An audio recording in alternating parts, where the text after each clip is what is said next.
আসসালামু আলাইকুম। চাঁদপুরের নিঃশব্দ এক সকালে যেন সময় নিজেই থমকে দাঁড়িয়েছিল এক অদ্ভুত হৃদয় বিদারক ঘটনার সামনে। ফরিদগঞ্জের ছোট্ট এক গ্রামের মানুষজন তখনও পুরোপুরি দিনের কাজে নামেননি।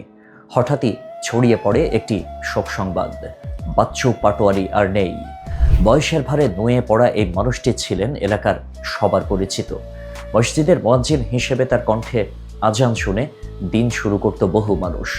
কিন্তু এই গল্প শুধু একজন মানুষের মৃত্যুর নয়, এটি এমন এক বন্ধুত্বের গল্প যা মৃত্যুকেও ছাড়িয়ে গেছে। বাচ্চু পাটোয়ারির সবচেয়ে ঘনিষ্ঠ সহচর ছিলেন আবুল হাশেম। বয়সে কাছাকাছি, জীবনের প্রায় প্রতিটি মুহূর্ত তারা কাটিয়েছেন একসাথে। কখনো চায়ের কাপে আড্ডা, কখনো মসজিদের বারান্দায় বসে জীবনের গল্প, আর কখনো বা গ্রামের মানুষের জন্য নিঃস্বার্থভাবে কবর খোঁড়া।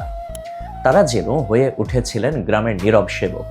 কোনো পারিশ্রমিক নয়, কোনো স্বীকৃতির প্রত্যাশা নয়, শুধু মানুষের শেষ বিদায়ে পাশে থাকার এক অদ্ভুত দায়িত্ববোধ। লোকমুখে শোনা যায় এই দুই বন্ধু মিলে শতাধিক কবর খুঁড়েছেন। কেউ মারা গেলে খবর পেয়ে ছুটে যেতেন, কাঁধে কোদাল তুলে নিতেন, আর নীরবে শুরু করতেন শেষ বিদায়ের প্রস্তুতি। সেই মানুষটাই বাচ্চু পাটোয়ারি সোমবার সকালে চিরবিদায় নিলেন। খবরটি পৌঁছায় আবুল হাশেমের কানে। শোকের ভার বুকের ভেতরে নিয়ে তিনি ছুটে যান কবরস্থানে। বন্ধুর জন্য শেষ কাজটি নিজ হাতে করবেন, এটাই ছিল তার একমাত্র বাসনা। কবর খোঁড়ার কাজ প্রায় শেষ।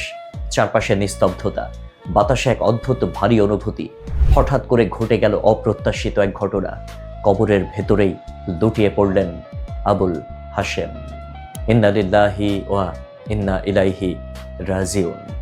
প্রথমে কেউ বুঝতে পারেনি কি ঘটেছে।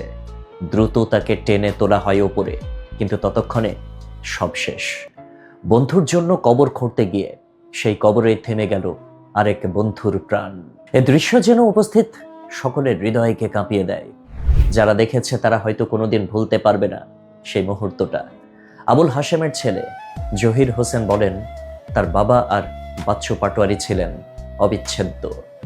সকালেও তারা একসাথে ফজরের নামাজ পড়েছেন, একসাথে চা পান করেছেন। কে জানতো সেটাই হবে তাদের শেষ একসাথে থাকা। এই ঘটনা শুধু একটি দুর্ঘটনা নয়, এটা এক গভীর সম্পর্কের প্রতিচ্ছবি। এমন বন্ধুত্ব যেখানে একজন চলে যাওয়ার পর আরেকজন যেন এক মুহূর্ত আলাদা থাকতে পারেননি। জীবনে যেমন একসাথে ছিলেন, মৃত্যুতেও যেন সেই বন্ধন অটুট রয়ে গেল। গ্রামের মানুষ আজও বলছে, এমন বন্ধুত্ব আজকাল আর দেখা যায় না। কেউ কেউ চোখ মুছতে মুছতে বলেন, ওরা দুইজন ছিল এক প্রাণ।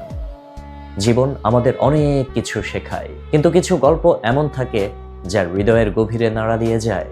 এই ঘটনাটি আমাদের মনে করিয়ে দেয়, মানুষের জীবনের সবচেয়ে বড় সম্পদ হয়তো অর্থ বা ক্ষমতা নয়, বরং এমন একজন মানুষ যার সাথে আপনি শেষ নিঃশ্বাস পর্যন্ত পাশে থাকতে চান।